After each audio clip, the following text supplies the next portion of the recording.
Bonjour, observons comment faire des calculs avec les rapports de similitude K1, K2 et K3, donc de longueur, d'air et de volume.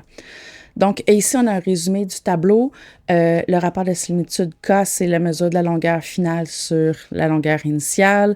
Le rapport des airs, c'est air final sur air initial. Et rapport des volumes, volume final sur volume initial.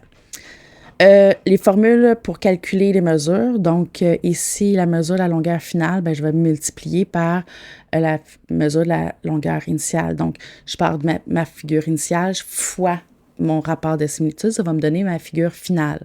Donc, vous comprendrez que si je veux faire l'inverse, si on me donne la finale, il va falloir que je divise pour trouver la figure initiale. Donc, ici, on a deux exemples avec des petites notes importantes à observer pour faire nos choix. Donc, quand on ne me dit pas quelle est la figure finale et initiale, c'est à moi de choisir, puis je peux choisir comme je veux.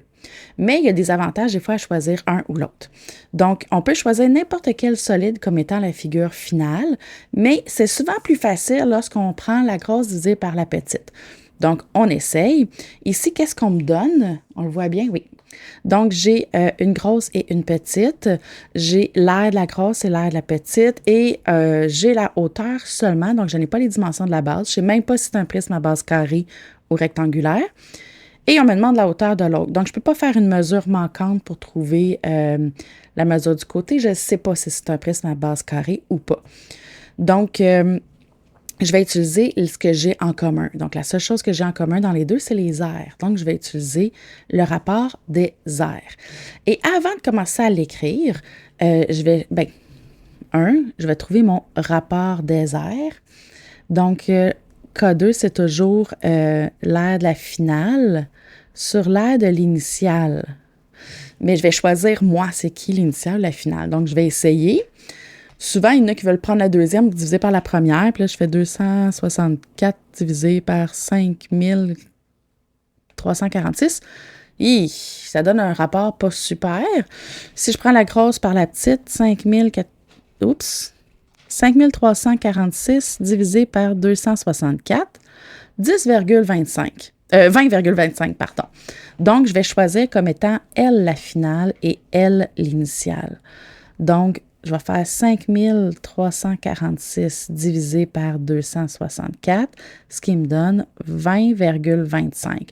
Donc, K2 est égal à 20,25.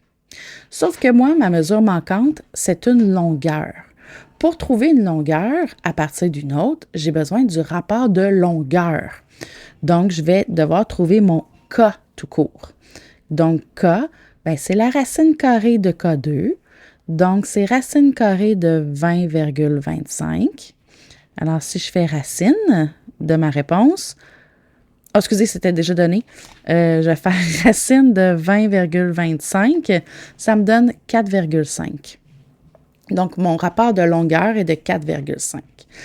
Donc, pour trouver mon point d'interrogation, je vais soit multiplier ou diviser par mon rapport.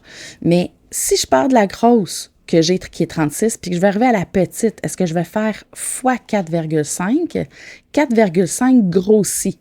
Moi, ce que je veux, c'est réduire. Donc, je vais prendre mon 36 et je vais diviser par 4,5 pour avoir mon plus petit côté. Donc, 36 divisé par 4,5 va me donner 8.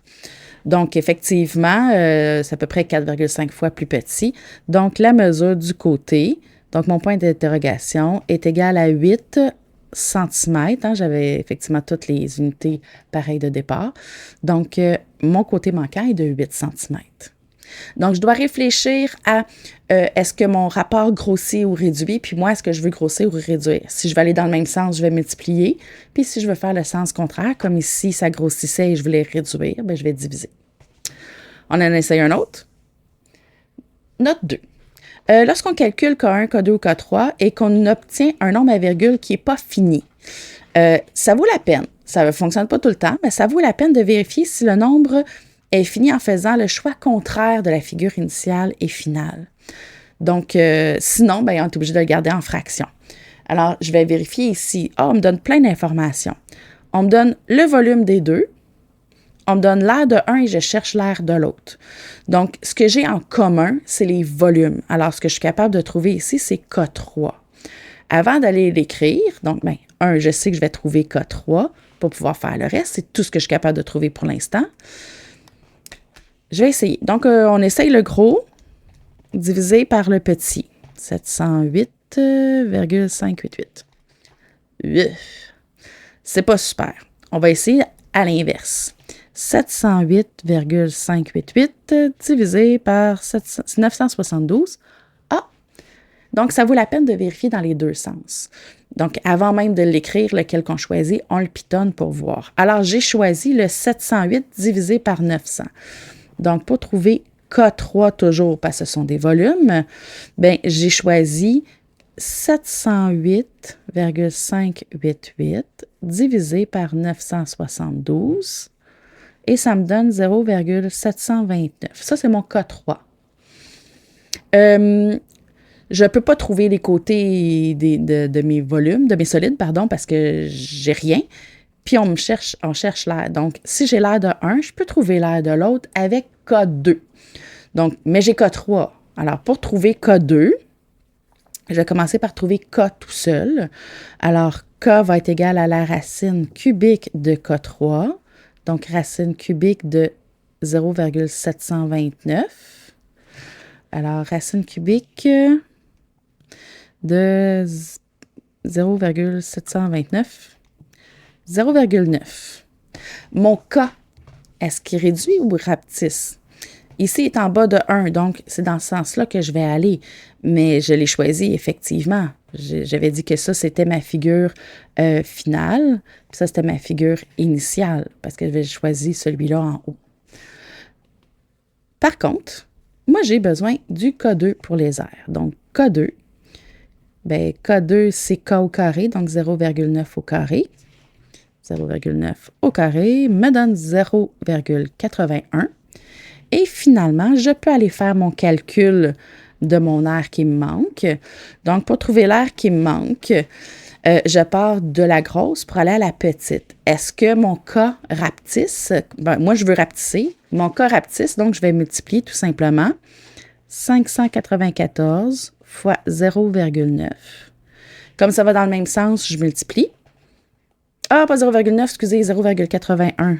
Hein, ça, c'était le rapport de longueur, puis moi, c'est les airs que j'ai ici. Mais c'est quand même plus petit que 1. Donc, 0,81 fois 594 me donne 481,14. Donc, l'air de la petite est effectivement plus petite. Donc, 481,14 cm² parce que c'est de l'air.